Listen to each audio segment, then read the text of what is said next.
Saludo especial. Soy Richard Prada Jauregui y a continuación voy a presentar algunas ideas acerca de los medios de control contencioso administrativos. Para ello, he dividido esta sesión en 4 grandes partes.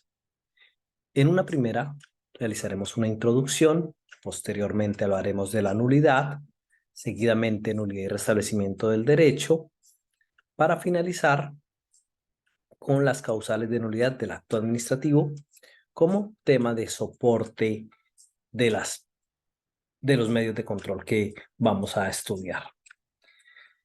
Lo primero que hay que decir es que al hablar del derecho procesal administrativo, en este caso, al hablar de los medios de control contenciosos administrativos, pues es necesario retomar ese concepto de lo que es el derecho contencioso administrativo.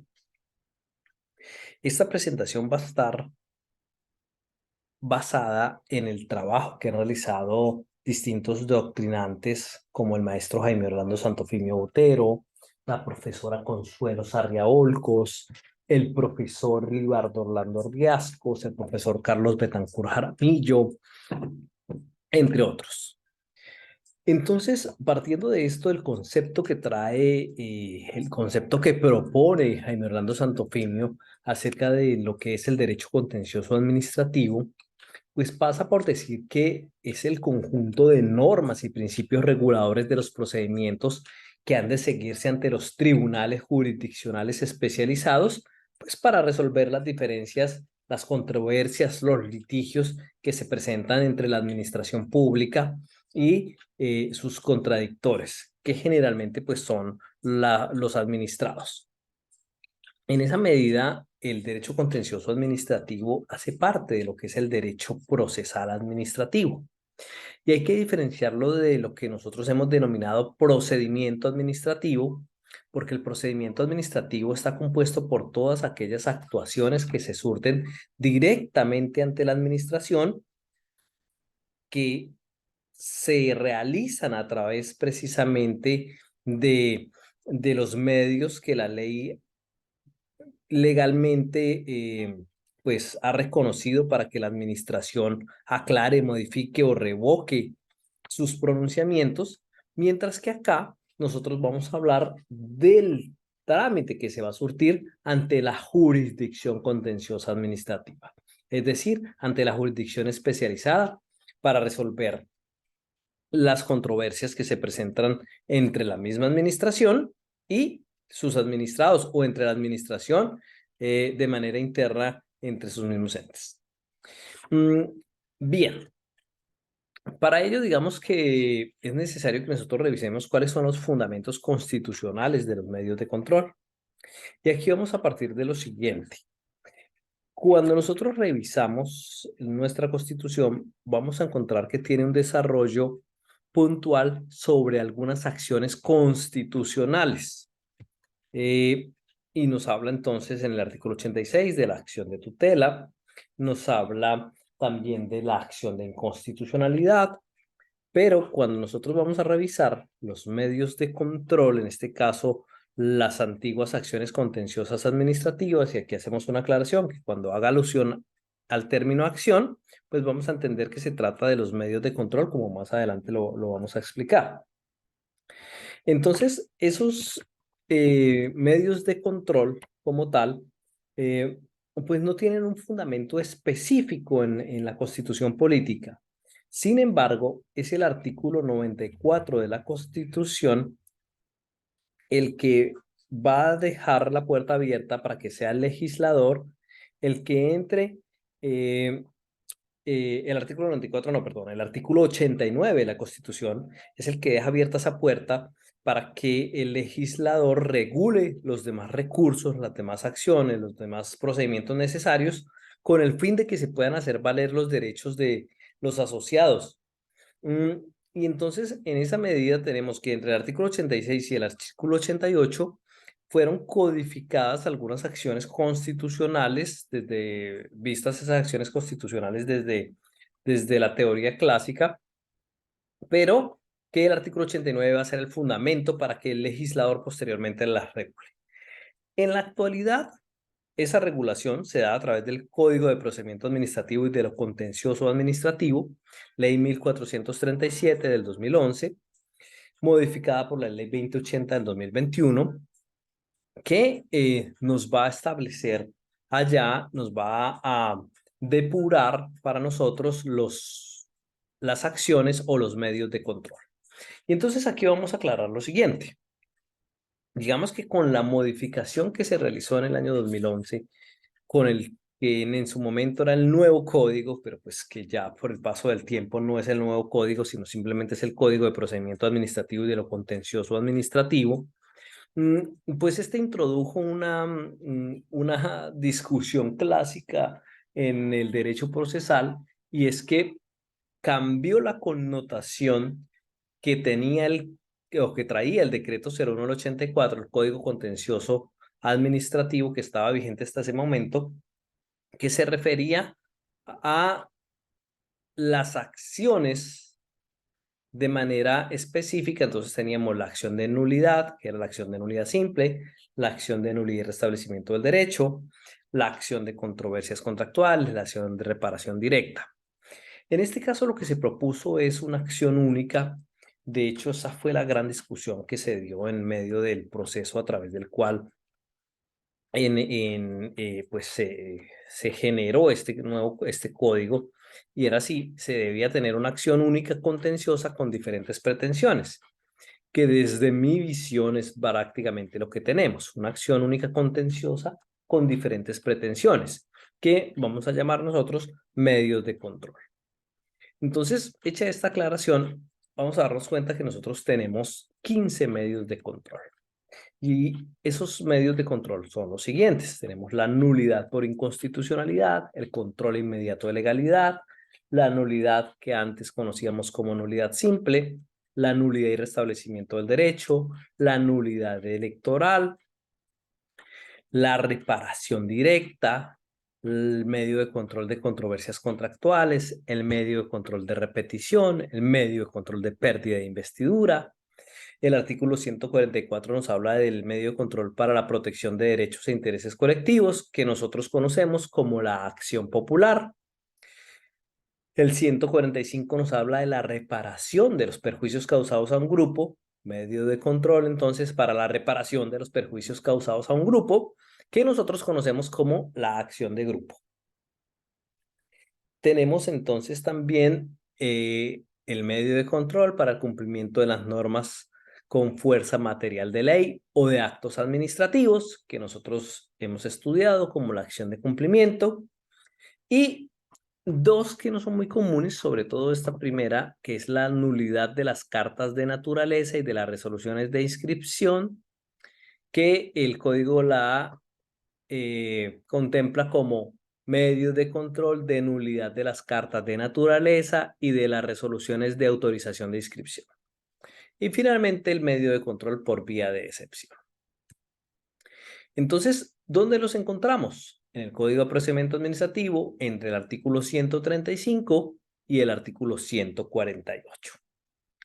Y ahora vamos a empezar, o vamos a tratar de revisar el desarrollo del primer medio de control. No los vamos a estudiar en el orden que nos lo trae el código. Vamos a seguir nuestro orden propio con el propósito de centrarnos en los que consideramos como los más relevantes, y porque pues el tiempo en esta materia nos permite realizar un estudio profundo de todos.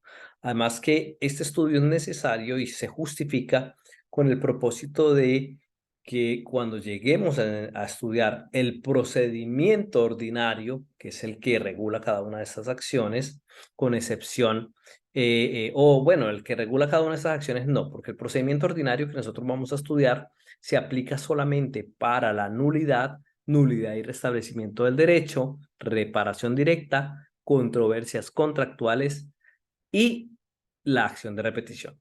Los demás medios de control que están acá anunciados tienen procedimiento especial, es decir, tienen su propia regulación en cuanto a la manera como se desarrollan ante la jurisdicción contenciosa. Por eso nosotros vamos a estudiar aquellos que inicialmente se desarrollan se tramitan a través del proceso ordinario. Entonces, la nulidad como primer medio de control para nosotros. Para hablar de la nulidad, digamos que históricamente podríamos decir muchas cosas, sin embargo, pues vamos a tratar de limitar esta intervención a los aspectos puntuales más relevantes. En esa medida, lo primero que vamos a decir es que la nulidad, que en algún momento, si ustedes la revisan en la jurisprudencia, es posible que la encuentren como nulidad simple, porque ese era, digamos que el término que se le daba en el código anterior y así aparece en la jurisprudencia.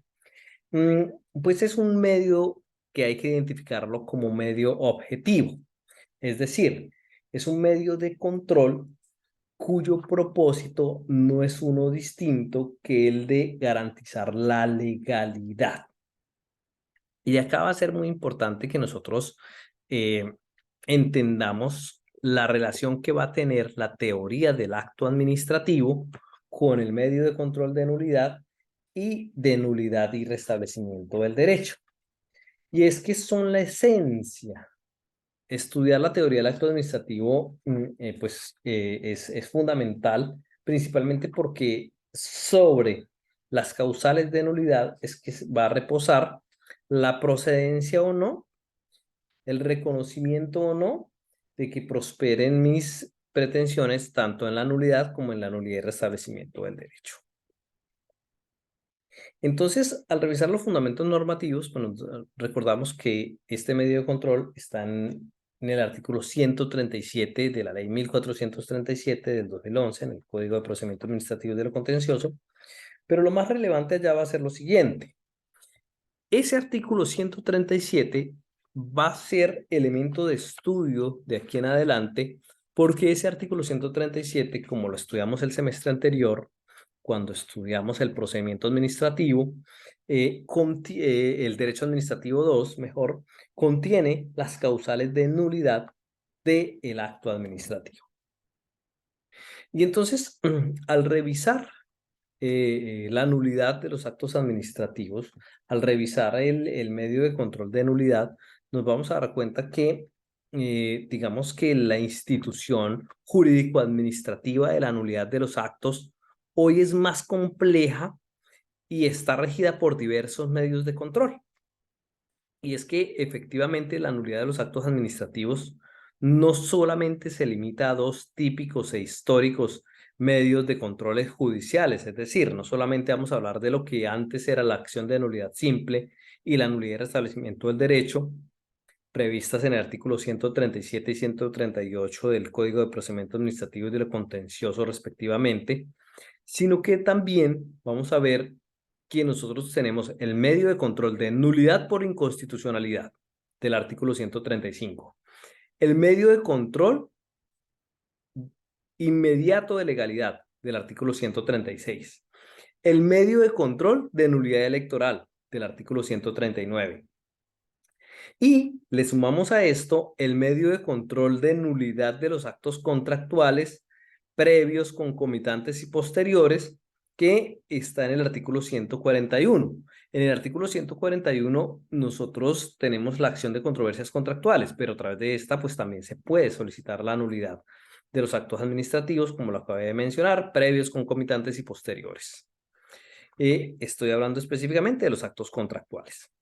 Entonces, digamos que a nivel regional y local, este medio de control de nulidad está regido por el control de exequibilidad de los actos administrativos seccionales, de competencia en única instancia de los tribunales administrativos, y vamos a tener allá entonces que frente a esto, también vamos a hablar del control que se hace sobre la legalidad de los acuerdos municipales, la legalidad que se hace y las observaciones que hace precisamente el gobernador acerca de la constitucionalidad y legalidad de esos acuerdos, sobre las objeciones que por los mismos motivos se presentan los proyectos de ordenanza, pues estoy hablando de las ordenanzas departamentales, Y digamos que todo esto gira en torno a lo que va a ser la nulidad de los actos administrativos.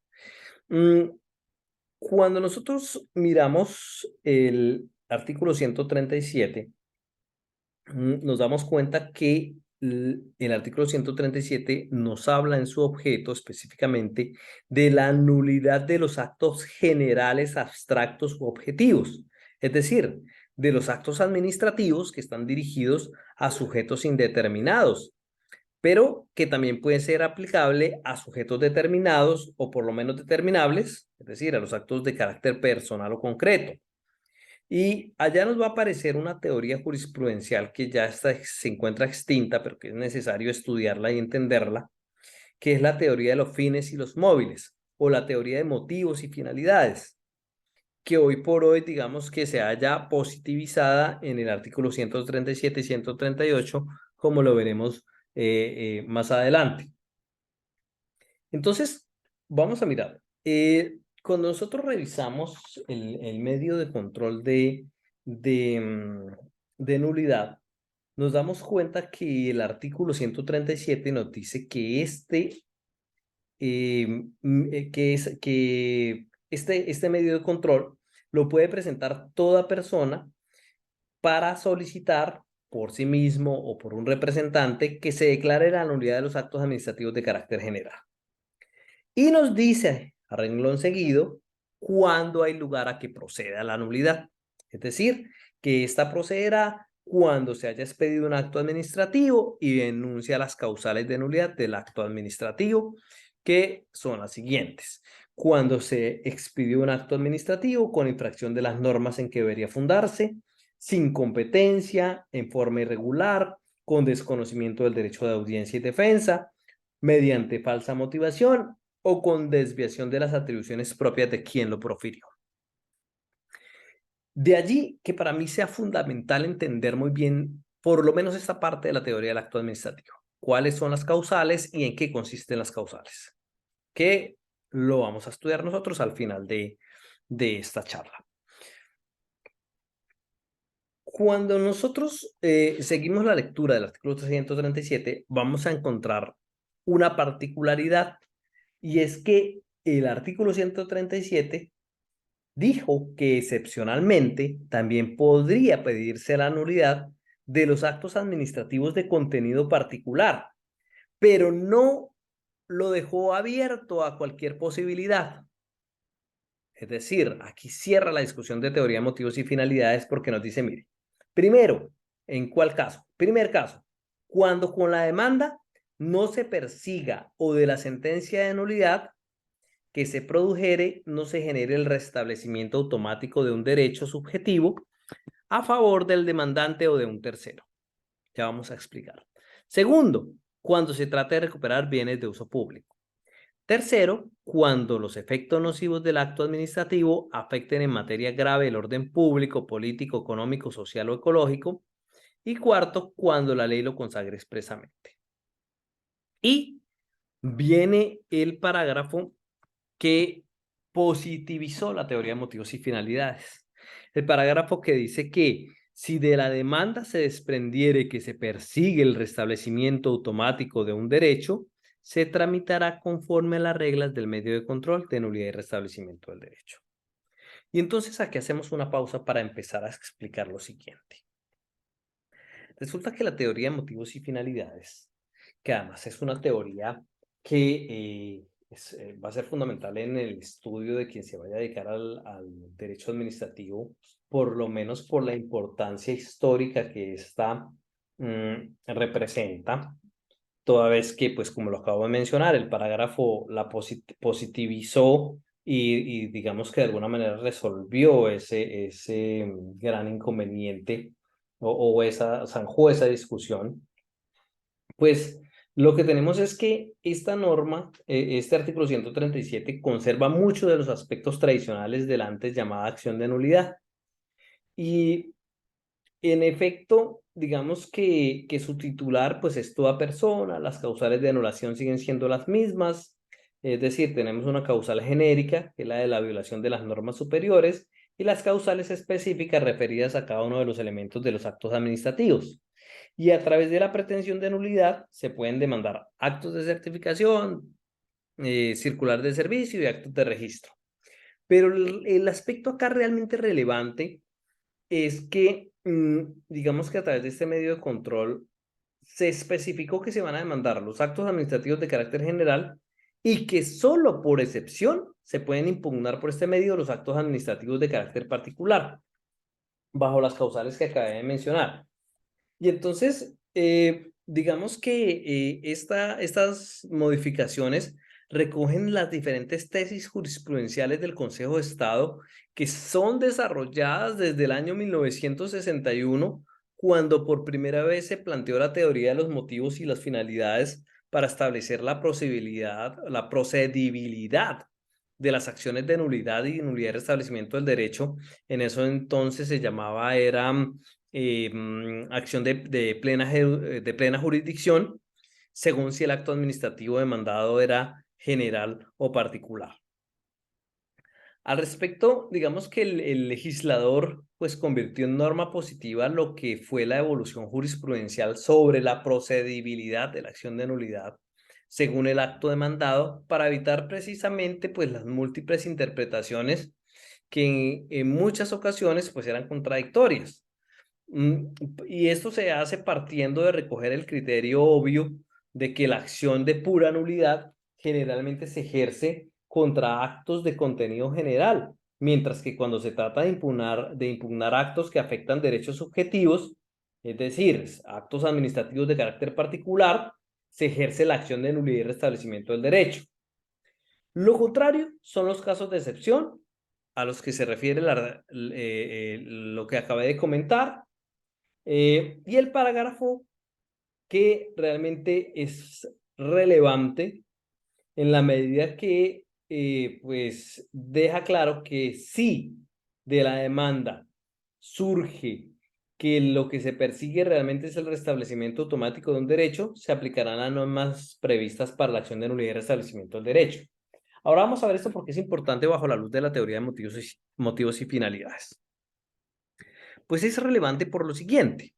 Resulta que nulidad y restablecimiento del derecho tiene un término de caducidad, un término general de 4 meses. Es decir, que usted debía acudir a la jurisdicción contenciosa dentro de los 4 meses siguientes a que quedara en firme el acto administrativo que usted quería demandar. Pero ¿qué ocurría? ¿Y qué ocurrió? Que vencidos los 4 meses, entonces lo que alguien pensó en su momento fue, bueno, pues ya no puedo demandar en nulidad y restablecimiento del derecho, pero pues demando en nulidad, de esta manera no me va a aplicar la caducidad y simplemente no pido el restablecimiento del derecho. Pero pensemos en un caso particular. Pensemos que Joao es un contador público que trabaja para la Contraloría, que ha sido desvinculado y al que se le venció el término para demandar en nulidad y restablecimiento del derecho ese acto administrativo que lo declaró insubsistente. Entonces, bajo la teoría de motivos y finalidades, Joao lo que va a hacer es que va a demandar el acto que es de carácter particular, pero lo va a demandar a través de esta acción de la nulidad. Y entonces él lo va a demandar en nulidad. Como la nulidad no tiene caducidad, pues lo podría demandar en cualquier momento. Se va a hacer el juicio de legalidad del acto administrativo. Se termina demostrando que el acto administrativo era ilegal. El juez ordena en su sentencia simplemente que ese acto administrativo ilegal salga del ordenamiento jurídico, y al quedar sin efectos ese acto administrativo, pues ¿qué pasa? Que se genera automáticamente el restablecimiento del derecho. Joao sería reintegrado al cargo del que fue declarado insubsistente. Entonces, esa era la gran discusión y en unos términos muy sencillos, esa era la gran discusión de la teoría de motivos y finalidades. Ese era el gran problema. Y es el problema que viene a zanjarnos acá. Entonces, el parágrafo al decirnos que si se genera el restablecimiento automático del derecho, yo no voy a poder demandar en nulidad, sino que tengo que demandar a través de nulidad y restablecimiento del derecho garantizando entonces que la caducidad que aplica para el otro medio de control, para este, pues sea respetada.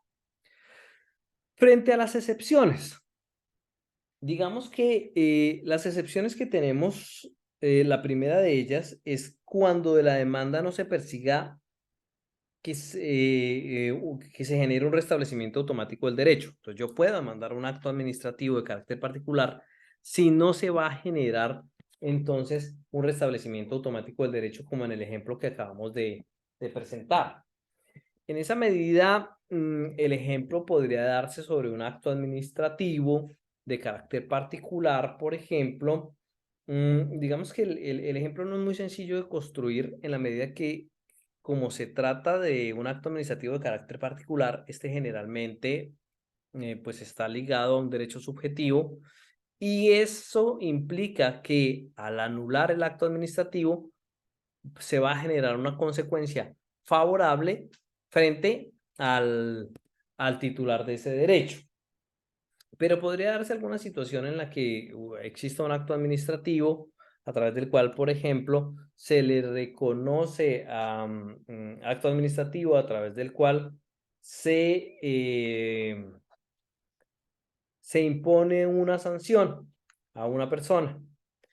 Acto administrativo a través del cual se impone una sanción a una persona.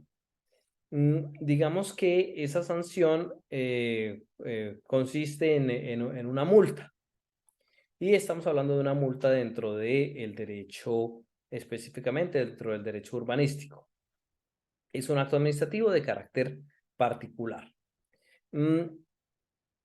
¿Habría alguna vez, hay una posición ahí frente al respecto que dice que no se genera restablecimiento automático del derecho porque en el caso de que simplemente se haya impuesto la sanción, al generar la nulidad del acto administrativo, pues simplemente se está haciendo el juicio de legalidad y no implica como tal restablecimiento del derecho. Yo difiero un poco de esa situación porque en el ejemplo este puntual que les traigo, yo creo que sí hay lugar a un restablecimiento del derecho en la medida que pues a esa persona le va a desaparecer la carga o la obligación pecuniaria que se le impuso. Este ejemplo que es muy común en la doctrina, pues digamos que a mí en lo personal no difiere un poco de esa posición. Sería más bien un acto administrativo en el que realmente no se genere ningún tipo de restablecimiento automático. Y es muy difícil encontrar en la práctica porque cuando se trata de un acto administrativo particular, pues como lo mencioné, va a estar ligado a una situación subjetiva de esa persona, y esa situación subjetiva generalmente va a involucrar bienes jurídicamente tutelados. El segundo de los elementos acá es que excepcionalmente podrá pedirse cuando se trate de recuperar bienes de uso público. En ese caso, digamos que el ejemplo es un poco más sencillo de traer, porque estaríamos hablando de esas situaciones en las que se realizaron adjudicaciones de terrenos considerados como baldíos a particulares, y hay un acto administrativo de carácter particular que adjudicó ese terreno. Entonces, fíjense que aquí lo que yo voy a hacer es que yo voy a demandar a través de nulidad un acto administrativo de carácter particular porque considero que hay un bien de uso público que debe recuperarse. El tercero de las excepciones, o la tercera de las excepciones, es cuando los efectos nocivos del acto administrativo afecten en materia grave el orden público, político, económico, social y ecológico. Y este podría darse, por ejemplo, con actos administrativos a través de los cuales se conceden permisos de uso para la realización de actividades consideradas como de entretenimiento. No sé, le otorgan a través de acto administrativo unos permisos especiales, por ejemplo, para que se realicen ferias, para que se realicen eventos deportivos o eventos artísticos, y esta situación puede llegar a afectar el orden público o el orden político o el orden social, y en esa medida pues uno podría llegar a pesar de que se trata de un acto administrativo de carácter particular, a demandarlo a través del medio de control de nulidad. Bien, cuando nosotros revisamos de manera específica los actos administrativos contra los que procede el medio de control, nos damos cuenta que pues es sencillamente aquí lo que se trata es de un medio de control de nulidad, antigua nulidad simple, que persigue específicamente preservar, custodiar o no sé, o vigilar el ordenamiento jurídico vigente de cualquier amenaza, atentado o transgresión que pueda cometer un servidor estatal o una persona particular que ejerza funciones o que preste servicio público al momento de expedir ese acto administrativo. Por esa razón, digamos que el medio de control de nulidad está dirigido contra actos administrativos de contenido general u objetivo. Pero, como lo mencioné, pues excepcionalmente, también bajo las eventualidades que explicaba, pues puede dirigirse contra actos administrativos de carácter particular. Digamos que el medio de control procede contra los actos administrativos, ya sean expresos o escritos, como también contra los llamados presuntos o los actos administrativos fictos o tácitos o no escritos. Dentro de lo contencioso administrativo, digamos que es esencial tener muy claro que la nulidad y nulidad de restablecimiento del derecho son los medios, al igual que el de las controversias contractuales, específicamente sobre actos contractuales, son los medios de control llamados cuando yo vaya a discutir la legalidad de un acto administrativo. Legitimación. La legitimación, recuerden que tenemos legitimación activa y legitimación pasiva. Esa legitimación por activa, digamos que pues anular es excluir del ordenamiento jurídico vigente con efectos jurídicos definitivos, erga omnes y ex tunc, es decir, generales y retroactivos, si son actos objetivos, o interalios y ex tunc entre partes interesadas o legitimadas y retroactivos si son actos de carácter particular o subjetivos. Y entonces lo que vamos a decir acá es que un acto administrativo que se prueba por la jurisdicción contenciosa administrativa inmerso en una causal de nulidad, pues debe declararse nulo con las implicaciones que acabo de mencionar. Entonces están, por lo tanto, legitimados por activa para iniciar el medio de control de nulidad simple de todo acto administrativo de carácter general, es decir, de un acto administrativo objetivo, impersonal o abstracto, toda persona, por sí mismo o a través de un representante. En el término toda persona, ¿qué entendemos? Pues entendemos las personas naturales, es decir, las personas físicas, no importando su edad y negando cualquier condición discriminatoria, así como también las personas jurídicas, morales o ideales, las cuales pues pueden acudir ante los jueces y tribunales administrativos o ante el Consejo de Estado según las reglas y factores de la competencia, pues a través, lógicamente, estas últimas de sus representantes legales o las personas físicas, pues directamente, esta acción no me exige la representación de un abogado, lo puedo presentar yo directamente, no me exige derecho de postulación, es decir, no necesito contratar un abogado. Por otro lado, la legitimación pasiva para este medio de control estarán legitimadas ¿quiénes? Pues todas las personas particulares con función o servicio público o servidores del Estado o de cualquiera de las tres ramas del poder público, los órganos de control, las entidades autónomas o descentralizadas que representen a las autoridades estatales, como quienes, como alcaldes, gobernadores, bueno, ministros, directores de departamentos administrativos, superintendentes, el presidente de la República, procuradores, contralores, el presidente del Senado, y digamos que en general todas aquellas personas que tienen capacidad para comparecer al proceso contencioso administrativo en calidad de demandados. Entonces, digamos que en esta clase de proceso contencioso administrativo de nulidad, hay un tema muy interesante y es que ese sujeto pasivo pues puede hacer parte de cualquiera de las tres ramas del poder. Es decir, que mientras que esa persona esté ejerciendo función administrativa, entonces yo podré demandar un acto administrativo que expidió un juez. Ojo, acá aclaro esto, fundamental. Claro que sí, un juez de la República puede expedir un acto administrativo declarando insubsistente a uno de sus funcionarios y ese no es un acto, no está ejerciendo en ese momento función judicial, está ejerciendo función administrativa.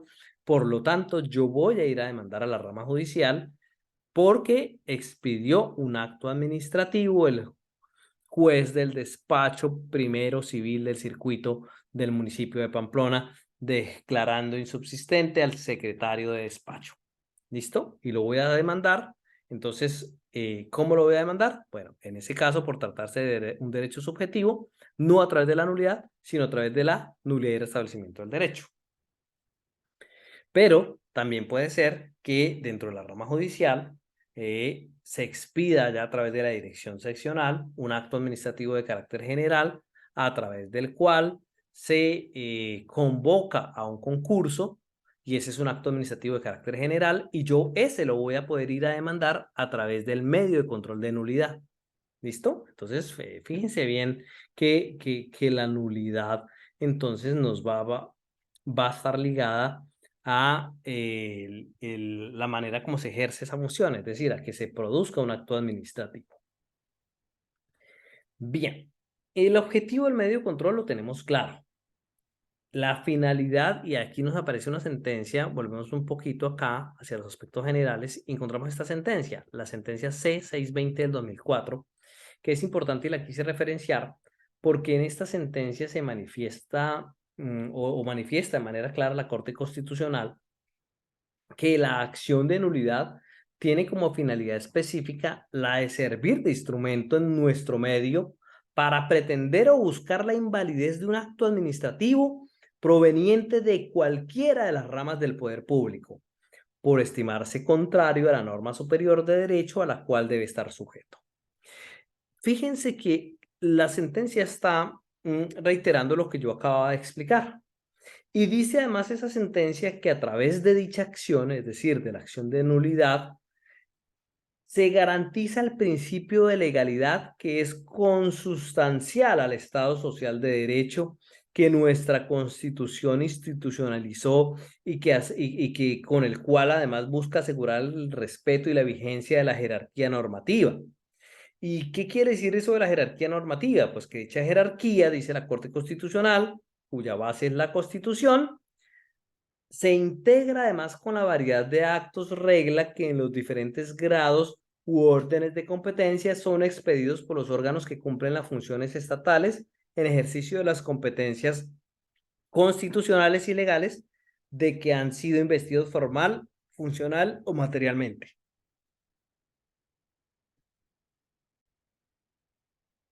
De acuerdo a esto, va a ser fundamental tener muy claro que ningún servidor del Estado o persona particular con función administrativa o que desarrollo de la prestación de un servicio público en sede administrativa va a tener la facultad de decretar la nulidad de un acto administrativo de carácter general o particular.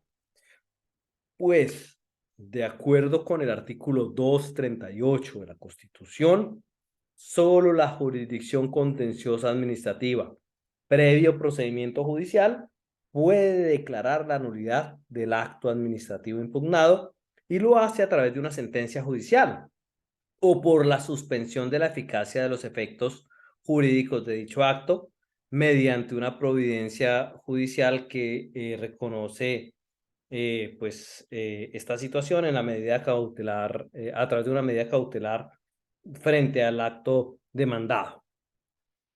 Bien, cuando miramos los requisitos de procedibilidad, recuerden que nosotros hemos venido estudiando los medios de control a la luz de los presupuestos procesales. En este caso hablaríamos simplemente de la legitimación, de la ausencia de caducidad, del requisito de procedibilidad, porque demanda en forma y jurisdicción y competencia, pues no lo estudiamos en esta materia en este momento. Entonces, cuando nosotros miramos los requisitos de procedibilidad, realmente lo primero que debo tener en cuenta es que va a ser fundamental como requisito de procedibilidad tener muy claras las causales de nulidad del acto administrativo. Yo solamente voy a poder ir al contencioso cuando yo logro argumentar que el acto administrativo que considero que es ilegal está justificado en que vulneró una de las causales de nulidad. Es decir, que yo logré marcar ese acto administrativo en una de las causales de nulidad. De lo contrario, no voy a poder. Y pues en esa medida va a ser fundamental repasar las causales de nulidad. La primera que es como la general y las genéricas. Y las específicas. La primera que es la genérica y las otras como específicas. Ese va a ser como el primer elemento a tener en cuenta. Después, ¿qué voy a revisar? Primero, que yo no tengo caducidad en esta acción, en este medio de control. Acá no hay lugar a la caducidad. Sin embargo, digamos que para impugnar ante la jurisdicción de lo contencioso administrativo un acto administrativo y cumplir precisamente con el objetivo y la finalidad, pues yo debo estar legitimado. En este caso, como se trata de actos administrativos de carácter general, pues todas las personas están legitimadas para poder buscar o para poder materializar y concretar su demanda.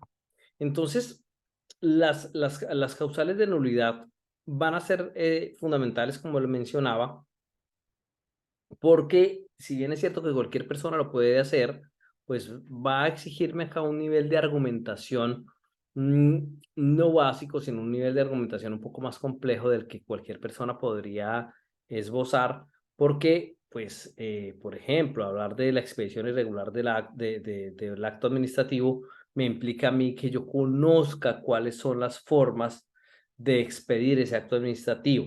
Entonces, el tema pasa porque realmente uno podría llegar a cuestionar si esta es una acción pública en estricto sentido o no lo es. El procedimiento contencioso administrativo para este medio de control es el procedimiento ordinario que nosotros vamos a estudiar en su momento, que está compuesto de tres audiencias: la audiencia inicial, la audiencia de pruebas y la última audiencia, que es la de alegatos y juzgamiento. Hay un tema aquí bien interesante, y es que dentro de este medio de control es necesario resaltar dos procedimientos contenciosos administrativos especiales. Es decir, que voy a tener dos situaciones aquí específicas que van a modificar la manera como yo aplico el procedimiento ordinario al medio de control. La primera, que está acá, cuando se trate de demandar actos administrativos que se encuentran suspendidos. Es decir, hay un acto administrativo que fue suspendido dentro de un proceso judicial y la administración lo que hace es que lo reproduce en un nuevo acto administrativo. Entonces, ¿qué va a ocurrir ahí? Cuando se trate de la reproducción de actos suspendidos, pues lo único que bastará es que, de acuerdo a lo que dice el artículo 238 del Código de Procedimiento Administrativo y de lo Contencioso, lo único que va a bastar es que yo solicite la suspensión de los efectos del nuevo acto, acompañando en mi solicitud, en esa presentación, en esa solicitud, pues copia del acto suspendido. Esta solicitud, pues la va a decidir inmediatamente el juez, cualquiera que sea el estado del proceso, y en la sentencia definitiva, pues se va a resolver si se declara o no la nulidad de ambos actos. La solicitud de suspensión provisional va a ser resuelta por un auto que el juez o el magistrado oponente va a emitir, y frente al cual proceden los recursos del artículo 236. ¿Cuáles son esos recursos? Pues los de apelación o súplica, según fuera el caso, y los cuales se van a decidir de plano, de fondo. La siguiente situación era de los actos anulados.